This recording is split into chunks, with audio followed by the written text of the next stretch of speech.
A gente já viu imagens dos títulos da Libertadores do Botafogo, do Flamengo e do Fluminense. Agora vou mostrar do Vasco também. O Vasco já ganhou. Tem mais tempo, quer ver? 1998, tá lá, Mauro Galvão. Esse era um timaço, né, rapaz? Ganhou do Barcelona de Guayaquil na final, em São Januário, uma festa danada. E esse aí é o Rubem Dario Insua, era o técnico. Olha que gravata, hein, meu? Cabelão bonito, olha lá. Rubem Dario Insua era o técnico do Barcelona de Guayaquil e é o técnico. Olha ele aqui mais velho, continua cabeludo, como é que faz, hein?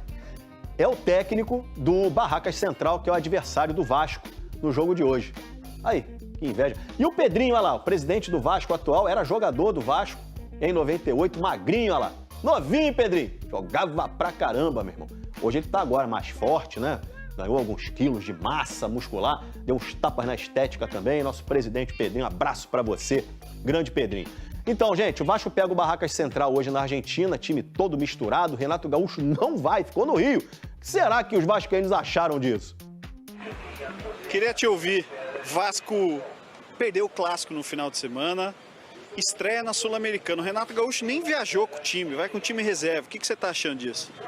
Horrível, péssimo. Por quê? Péssimo. Entra técnico, sai técnico e nada melhora. Quando a gente acha que vai lá pra cima, a gente cai de novo. Eu respeito demais a decisão do técnico, que já mostrou competência, não nesse período curto que está no Vasco, mas ao longo da carreira como treinador. É o maior vencedor da Série A, dos pontos corridos. Então a gente tem que respeitar esse histórico. Se a decisão dele foi essa, eu aceito e vamos em frente. Claro que a gente quer vencer sempre, mas a equipe tem que ser dosada mesmo. O Renato não ficou no Rio para jogar futebol, não. Ele foi com vários titulares aqui para treinar e tal. Mostrar aqui o time do Vasco que vai a campo hoje. Aí, um apanhadão para você aí, bem misturadão, né? Tem ali o Nuno Moreira costuma jogar, Spinelli, Puma, mas vários reservas em campo hoje. Aqui, Caio, Fusato no gol, Puma Rodrigues lado direito, Cuesta e o Lucas Freitas na zaga. O Avelar pelo lado esquerdo, o Hugo Moura, o JP, Matheus França, Nuno Moreira, Adson e Spinelli. Esse é o time do Vasco. Concorda aí com esse time? É o que tem de melhor no time alternativo para você, Caio? Dentro das possibilidades do time alternativo do Vasco, com reservas e alguns garotos da base, esse é o melhor que o Vasco tem para escalar nesse momento. É importante que esses jogadores entendam que eles estão tendo uma grande oportunidade. O Renato reclamou do elenco recentemente, depois da derrota contra o Botafogo, e é a oportunidade que esses caras têm de mostrar serviço e, às vezes, o Renato buscar uma solução dentro de casa. Então, assim, eles têm a oportunidade de agarrar isso com unhas e dentes. Oportunidade para o JP, por exemplo, que é um baita de um jogador. Eu, particularmente, sou muito fã do futebol do JP, que precisa se desenvolver e se adaptar ao futebol profissional pelo Vasco. No Avaí, ele já jogou no time profissional e foi muito bem, volta ao Vasco de empréstimo e pode ter mais oportunidades a partir de agora. Além de Nuno Moreira, que não vem muito bem e pode tentar se recuperar, Marino também pode ganhar chance, o Adson não vem jogando, entrou bem contra o Fluminense, pode mostrar serviço mais uma vez. Então, assim, esse time que está aí na tela é mais do que o suficiente para o Vasco vencer o time do Barracas Central na Argentina, que, com todo respeito ao time deles, é um time de nível muito inferior ao do Vasco, apesar de vir fazendo boas temporadas aí no futebol argentino e de ser muito forte nos bastidores também. Se der tempo, a gente fala um pouquinho mais. A gente fala daqui a pouco do Barracas. Vene Casagrande, olhando aí o time do Vasco, você falou, no ano passado deu certo, deu super certo. Deixa eu perguntar para um tricolor se ele gostava do Renato não viajar. Ô, Cris, você achava certo o Renato não viajar no ano passado? Você que é fluminense? Não. Não vai. E o Fluminense, como você falou... Treinador home office, segundo o nosso seguidor. Acabou de passar aqui no nosso Twitter. Não é o Vene que tá falando, é o seguidor. Tá escrito aqui, foi o Carlitos que escreveu. Tava escrito aqui, passou no rodapé da nossa tela. Mas a gente vale lembrar também, tá aqui, ó, o Carlitos, treinador home office, é demais. Ué, se tem gente que faz faculdade em home office, o Renato pode também. Não é, o Vene Casagrande? Ensina à distância. Não é? Ou não é? O Igor Pérez disse que ele mandou o DVD dele pra Argentina. Aí os meninos vão jogar com o DVD. Ô, Vene Casagrande, mas aí a gente tem que lembrar que, assim, não digo que era muito melhor, Mas que o Fluminense alternativo da outra temporada é um pouquinho melhor do que esse Vasco alternativo. Você concorda comigo? Concordo plenamente. Tanto é que o Fluminense chegou longe, mesmo o Renato, entre aspas, não fez priorizando. uma ótima primeira fase. Fez uma ótima primeira fase. Inclusive, caiu na competição justamente para o campeão, que foi o Lanús. Mas concordo com você, o Fluminense tinha um time alternativo muito melhor do que o time do Vasco da Gama. Porém, é uma boa oportunidade para alguns jogadores novamente mostrarem serviço. Exemplo, o Cuesta, que em determinado momento, com o Fernando Diniz, era titular absoluto. O Daniel Fusato, o goleiro, olha, ele está tendo uma chance. Eu não lembro qual foi a última chance que o Daniel Fusato teve. Se eu não me engano, foi pós-expulsão que o Leonardo Jardim, machucado, foi expulso. Eu acho que foi isso, não foi, cara? Ele também agarrou contra o Atlético Mineiro na última rodada que o Vasco tomou uma goleada. Ele não botou barreira, o Hulk chutou. É verdade. Então, assim, é um bom momento para quem sabe ele mostrar serviço, mostrar para a torcida vascaína que ele tem condições de ser um reserva imediato. Você viu a lembrança Pois é. do Caio? É isso. Dói. Ele não botou, né? Ele não botou barreira. Ele não botou barreira. Ele ficou bem marcado. Inclusive, por isso que a torcida do coração. Ele fez assim, ó, não botou barreira, Vinícius. Assim, o jogo não valia. Tomou um gol. O jogo não valia nada. A última rodada do Campeonato Brasileiro, o Vasco tomou de 5, se eu não me engano. Foi o Hulk que fez, você falou? Foi. Logo pro O Hulk. Hulk na falta, ele não botou barreira nenhuma. Imagina, o Hulk bate bem falta? Acho que não, Ah, né? Nem que tem nada, força. pô. Nem nem tem nada. É mais uma oportunidade para ele mostrar o serviço também. Bota E lá um outro jogador que pode mostrar serviço é o Matheus França, que é um jogador muito questionado pela torcida Que vascaína. viveu uma polêmica aí essa semana, né? Em relação ao bolo do Flamengo. E assim, Era uma foto antiga, não uma era foto isso? antiga de 2022. 2022, na época que ele jogava no Flamengo. Eu mesmo procurei a assessoria do jogador para entender Claro. como envolvia um bolo do Flamengo. Eu falei, que isso, cara? O cara tá fazendo aniversário, tá botando bolo do Flamengo jogando Dava Vasco. para não ter repostado. Né? Mas assim, por exemplo, teve gente que acho que foi o Mas Igor, vamos lá, inclusive, o nosso povo que não produtor. Nem acompanhou, eu o que vi que a foto do aconteceu? bolo. Porque assim, ele fez aniversário e vários amigos postaram foto com ele. E aí ele foi mencionado e ele foi repostando, como a gente faz no Instagram. Sim. E aí ele acabou repostando a foto de um amigo ou uma amiga que aparecia o bolo do Flamengo. Só que essa foto era antiga. Era aniversário de 2022, nos tempos de Flamengo. E aí ele repostou, mas aí foi tarde demais. Ele deletou a situação, mas já era tarde. A torcida vascaína, que já não gosta muito do jogador por conta das atuações, acabou criticando. E talvez seja um bom momento para ele mostrar papel aí. É isso. Ô, Caio, você me fala mais sobre esse time Barracas, que tem um nome curioso, né? O Vasco já enfrentou esse time. Como é esse time hoje em dia? Ele é potente na Argentina? Conta pro pessoal. O Barracas Central, eu tô até com medo de se o Vasco inventar alguma moda hoje, como que vai ser o início do programa amanhã. Mas o Barracas Central... Barraca não vai ter, imagina. É um clube argentino que é muito forte nos bastidores, né? E tem algumas curiosidades sobre o Barracas Central. O que é forte nos bastidores? Vou chegar lá. Antes, o treinador do Barracas Central, ele é um velho conhecido da torcida do Vasco, que ele é o mesmo técnico do Barcelona de Guayaquil na final da Libertadores de 1998, quando o Vasco foi campeão, conquistou o continente pela segunda vez. É o mesmo treinador? O mesmo treinador. Gente, experiente ele. E aí vem mais uma curiosidade. O filho dele, o Rodrigo Insua, ele é o artilheiro da equipe. Ele é lateral esquerdo, joga de meia também, ele tem 3 gols na temporada, bate pênalti, enfim, ele é o artilheiro da equipe. E para fechar esse combo família, o time do Barracas Central, o camisa 10, que é o Ivan Tapia, ele é irmão do presidente do clube, que é o Matias Tapia. E os dois irmãos são filhos de Cláudio Tapia, que é o presidente da AFA, da Federação Argentina de Futebol. Então, por isso que eu estou dizendo aqui que o Vasco devia se preocupar também com os bastidores, porque assim, o presidente da Federação Argentina é pai dos caras. Parece a minha família, que o primo casa com a prima. A minha tia é casada com que é primo, que é filha do irmã. Meu avô tinha uma irmã, aí Imagina o filho o é árbitro casado. entrando em campo. Aí olha o primo com a tia. O Cláudio Tapia, ele dá nome ao estádio do Barracas, que não é onde o Vasco vai jogar hoje, porque o estádio não atende às exigências da Conmebol, e aí vai jogar no estádio do Banfield também. Muito bem, põe na tela aqui o calendário dos jogos do Vasco nessa primeira fase da Sul-Americana.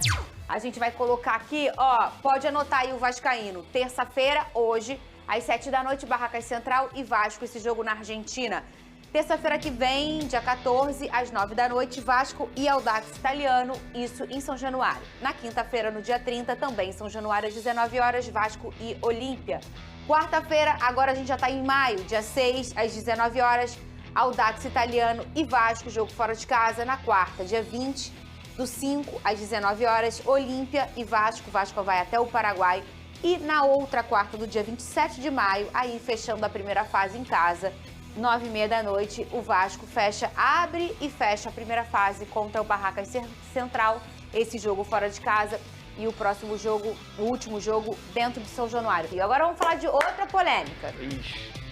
O presidente do Vasco, o Pedro Paulo de Oliveira, vocês conhecem ele como Pedrinho, durante uma reunião da CBF, que tratou da criação de uma liga única de clubes, resolveu deixar claro o seu incômodo com algumas falas recentes do John Textor, responsável pela SAF do Botafogo, e também do BAP, presidente do Flamengo. O Pedrinho disse que o BAP foi arrogante e prepotente e afirmou que o presidente do Flamengo insinuou que o empréstimo do Vasco com a Crespisa, em novembro do ano passado, tinha alguma relação com a derrota vascaína por 3-0 contra o Palmeiras, um episódio do ano passado.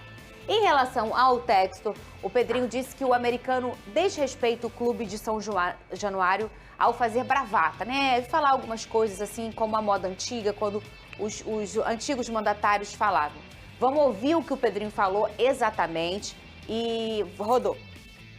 Sobre a sua prepotência e arrogância, ficou falando diversas vezes num tom que não me agrada. Mas eu escutei calado para falar em algum momento. Quando eu pego um empréstimo com a Crefisa e o empréstimo é feito porque o CDI era mais baixo, com isso eu pago menos, a preocupação dele não era o empréstimo. A preocupação dele, e de forma muito indireta, porque você pode ser direto no que você fala, e ele não foi direto, mas ele insinuou. Ele insinuou que eu pego o empréstimo no dia que eu perco o jogo para o Palmeiras de 3-0. Então ele está ali colocando em dúvida o meu caráter, o caráter do meu treinador e o caráter de um elenco de 30 jogadores. Aí na situação do Botafogo, um investidor ou um proprietário que chega para sanar as dívidas do clube, causa um dano imenso no clube e nenhum clube se prontifica a ajudar, porque eu quero ter uma diferença gigantesca, e aí já não é mais desportiva, e aí também já não é de geração de receita, é um problema causado de forma institucional com um clube que pode cair numa massa falida, e é isso que eu quero dos meus adversários, que são meus adversários, não são inimigos. Muito bem, vou começar com você, Caio. Eu vou dizer uma coisa, eu achei que o Pedrinho foi muito feliz, né, com as falas dele. A gente fala muito o futebol tá chato, o futebol tá não sei o quê. Mas tem certas coisas também que partir de um presidente ou de um responsável pela SAF, que é o caso do Botafogo com o John Textor, eu acho que tem coisas que podem ser evitadas. Elas podem ser ditas de torcedor para torcedor. Hoje tem essas brincadeiras grandes dentro da internet, publicação de Twitter. Mas tem algumas coisas que você acaba quando você é presidente ou quando você é dono. Ou no caso vamos chamar o John também de presidente, né? Sim. Você é presidente, você acaba representando um clube inteiro, ainda mais na parte administrativa. Já vou com o Vene Casagrande também, que já está me olhando ali. Eu quero saber a opinião dos dois. Começo com você, Caio. Você concorda com o Pedrinho? O que você achou? Concordo muito com o Pedrinho, Fernandinho. Acho que ele foi muito feliz na fala dele. Apesar da demora, assim, a declaração do BAP, presidente do Flamengo, já tem 6 meses. E muitos torcedores do Vasco cobravam o Pedrinho por uma resposta, porque insinuações como essas são muito graves, assim, não podem cair no esquecimento. Então, demorou para vir a resposta, mas veio, e o Pedrinho foi extremamente correto na resposta dele, porque é muito complicado você insinuar algo dessa natureza, como o Pedrinho falou, e eu tenho certeza que se fosse o contrário, se o Pedrinho abrisse a boca para falar, insinuar alguma coisa sobre o Flamengo, sobre o patrocínio do Flamengo, sobre como o Flamengo faz a sua gestão financeira, o BAP também não gostaria. Então, acho que foi importante o Pedrinho colocar esses pingos nos is aí, defender institucionalmente o Clube de Regatas Vasco da Gama, que foi desrespeitado pelo presidente do Flamengo. E sobre o John Textor, acho que o Pedrinho também foi extremamente correto em relação a se colocar ao lado da associação do Botafogo, com a experiência do que ele passou no Vasco, no litígio ali com a 777, né, entre Clube de Regatas Vasco da Gama e 777, que agora o Pedrinho enxerga algumas semelhanças, não quer dizer que são situações iguais, mas do que está acontecendo entre Botafogo, a associação, e o John Textor. Enfim, eu vou pedir até para nossa produção pegar a aspa certa do John, porque o Pedro fala isso e ele não cita aspas do John. Ele fala muito da do BAP, mas não fala bem a do John. Eu não quero botar a palavra na boca de ninguém. Por favor, pega aspas do John Textor. Foi na semana passada ou retrasada, eu acho que para a ESPN, talvez, em que ele fala que o Botafogo não vai... Eu não vou falar porque eu quero falar certinho o que o John falou. E aí ele faz uma referência a essa fala do John. Pode justamente falando sobre... o John Textor entende que não é a mesma situação que está acontecendo no Botafogo, o que aconteceu no Vasco. E aí ele solta aspa falando sobre o Vasco. Mas o Pedrinho está extremamente correto também em defender institucionalmente o Vasco nessa história e de se colocar à disposição também ao Botafogo em prol do futebol carioca, segundo o Pedrinho também. Vene, ontem nesse programa aqui eu critiquei o próprio Vasco em relação a pôr a música do metrô, sendo a instituição fazendo. O mosaico vem de lá do torno da torcida, é a festa que eles fazem, ninguém pode controlar a torcida enquanto festa, o torcedor sabe se manifestar, ele vai vaiar, é tudo na arquibancada que tem que fazer. Vai fazer a festa, escrever o que ele quiser, o mosaico vem do coração, não tem o que dizer. Agora, tocar uma música do metrô, eu já não acho legal. Aí é uma opinião minha. E aí eu também não acho legal, ou o presidente dali, ou daqui, ou do Botafogo, ou do Flamengo, falarem certas coisas que podem ferir aí a imagem, até a honra, né, do Vasco, da instituição. Eu sempre falo aqui nesse programa, vocês sabem como eu respeito história e escudo. Você pode não gostar de alguém que joga, você pode até ter rivalidade, mas tem coisas que têm um certo limite. E eu achei o Pedro feliz nas falas dele. Falo com você agora, Vene. Achei o Pedrinho extremamente feliz também, concordo com você. Primeiro, quando ele se referiu ao BAP, ele se referiu à pessoa BAP, ele deixou isso muito claro durante a declaração. Ele falou, não é algo institucional, não é algo contra a instituição Flamengo, muito pelo contrário, eu tenho respeito à instituição Flamengo. O que eu vou dizer aqui é sobre a pessoa BAP. E ele fez certo. O BAP falou, deu a opinião dele, o Pedrinho foi e respondeu. Embora tenha demorado um pouco, como o Caio disse, mas pelo menos respondeu antes tarde do que nunca. E só para trazer aqui o papel do jornalismo, eu procurei a assessoria do Flamengo para saber se o Flamengo ou até mesmo o BAP iria responder ao Pedrinho, e não, eles vão ficar calados, porém o BAP não mantém, isso é informação, o BAP mantém o que ele disse na ocasião, não muda de ideia, continua achando o que ele falou na ocasião, que foi em novembro. E sobre o Botafogo, achei o Pedro totalmente feliz também, porque ele falou em relação ao John Textor. Inclusive, ele se colocou à disposição para ajudar o presidente João Paulo, presidente do Botafogo, porque o John Textor é acionista e o João Paulo é o presidente do Botafogo. Ele falou, se em algum momento o João Paulo quiser a minha ajuda, estou aqui à disposição para ajudar institucionalmente falando. Então, acho que o Pedrinho fez tudo correto. Não achei que ele faltou respeito com ninguém, muito pelo contrário. Também. Ele apenas respondeu duas pessoas que representam duas instituições enormes, que são que falaram Flamengo, deles, né? Exatamente, Flamengo e Botafogo. Acharam as aspas do John aí, pra gente não deixar esse buraco aqui? Acharam? Já? Não, pode falar no meu ouvido que eu repito aqui, pode falar. Sobre a 777. O John Textor falou assim, peraí, isso não é o Vasco, não há quebra de acordo. O dinheiro entra e sai o tempo inteiro, no curso normal da gestão de um clube de futebol. Muito bem, essas foram as aspas do John Textor. Foi a ESPN, não foi? Quando estavam falando, porque teve a história com a 777, né, que era com o Vasco, de 70 para 30, que é o percentual do Vasco em relação à SAF. O Pedrinho entendeu que a 777 não estava dentro do acordo e tudo mais, sentiu que ia dar podia ser uma grande tragédia e assumiu o Vasco. E hoje a gente não tem como chamar o Vasco, porque não é SAF, não é híbrido, enfim. Mas o Pedrinho está tentando equalizar tudo para encaminhar para uma nova SAF. E aí o John falou sobre isso. Quando eu falo que o BAP mantém o que ele disse na ocasião, só para quem não se recorda, o BAP, como presidente do Flamengo, ele acha conflito de interesse o Vasco, entre aspas, ser vendido, se tornar uma SAF para a Crefisa. Embora não tenha nada a ver com a Leila Pereira, seja um enteado dela, mas o qual BAP é o conflito de interesse? É porque hoje a Crefisa, a Leila Pereira, enfim, representa. Mas não é SAF o Palmeiras, né? O Palmeiras é só patrocinado. Eu vejo, sabe como? Assim, Fernandinha, eu não vou entrar nesse mérito porque é um debate longo. É longo, sim. Eu só estou trazendo o que pensa uma pessoa que representa o Flamengo. Mas eu vou dar minha opinião em relação a isso. A gente vê quantas marcas que patrocinam um time e o outro também. Várias. Sim. Uma bet em vários times, uma marca de entrega, Então, assim, se o Palmeiras fosse uma SAF, mas o Palmeiras não é uma SAF. O Palmeiras tem um grande patrocinador que todo mundo sabe que a Crefisa investe muito dinheiro lá, mas é uma patrocinadora, né? A Crefisa não é dona do Palmeiras. E ela querer também patrocinar um outro clube, ou o filho do dono comprar uma SAF, eu realmente não vejo conflito de interesse. E o Pedro fala uma coisa que eu acho muito interessante. O que é natural, o mundo é mundo, isso nunca vai mudar. Mas na hora que o Vasco precisou, o Botafogo precisou, o próprio Flamengo precisou, ninguém estava preocupado. Mas na hora que arruma uma solução, mas isso aí é não sei o quê, isso aí é não sei o quê. Realmente só se preocupa quando a luz do fim do túnel está aparecendo. Quando o negócio está desabando, ninguém quer ir lá ajudar. Pode falar, Caio, que a gente vai mudar de assunto. Mais importante... Informação rapidinho aqui com o Vene Informação sobre Casagrande. o Vasco, tá? Fala, Vene. Escalação, porque a gente botou a escalação aí. Vamos botar a escalação ele aqui, vai por tirar favor, de o novo. Adson e O ele vai Adson entrar aqui. com 3 zagueiros, tá? Ele vai entrar com o Wallace, zagueiro também. Então ele vai entrar com o Lucas Freitas, Cuesta E o Wallace. E ele vai tirar o Adson do ataque. Perfeito. Então, Gostou informação aí, eu Caio? vi. Formação Novidade de no Vene Vasco, né? Casagrande. Novidade, o Vasco vai jogar pela primeira vez esse ano com 3 zagueiros, vamos ver o que acontece. É um teste que pode ser feito num jogo como esse, eu falei assim, Barracas Central é um time de menor investimento, o Vasco tem capacidade de fazer esse tipo de teste, vamos ver se dá certo.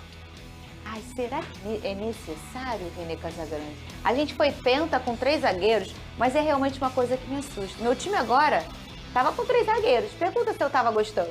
Fernandinha, no jogo que nem o treinador viaja, vale tudo. É vou verdade, reclamar. Vene. É sério. Você tem razão. Se a partir do momento que o treinador nem viaja, então o que acontecer é lucro. Se é Vasco, tá na colina.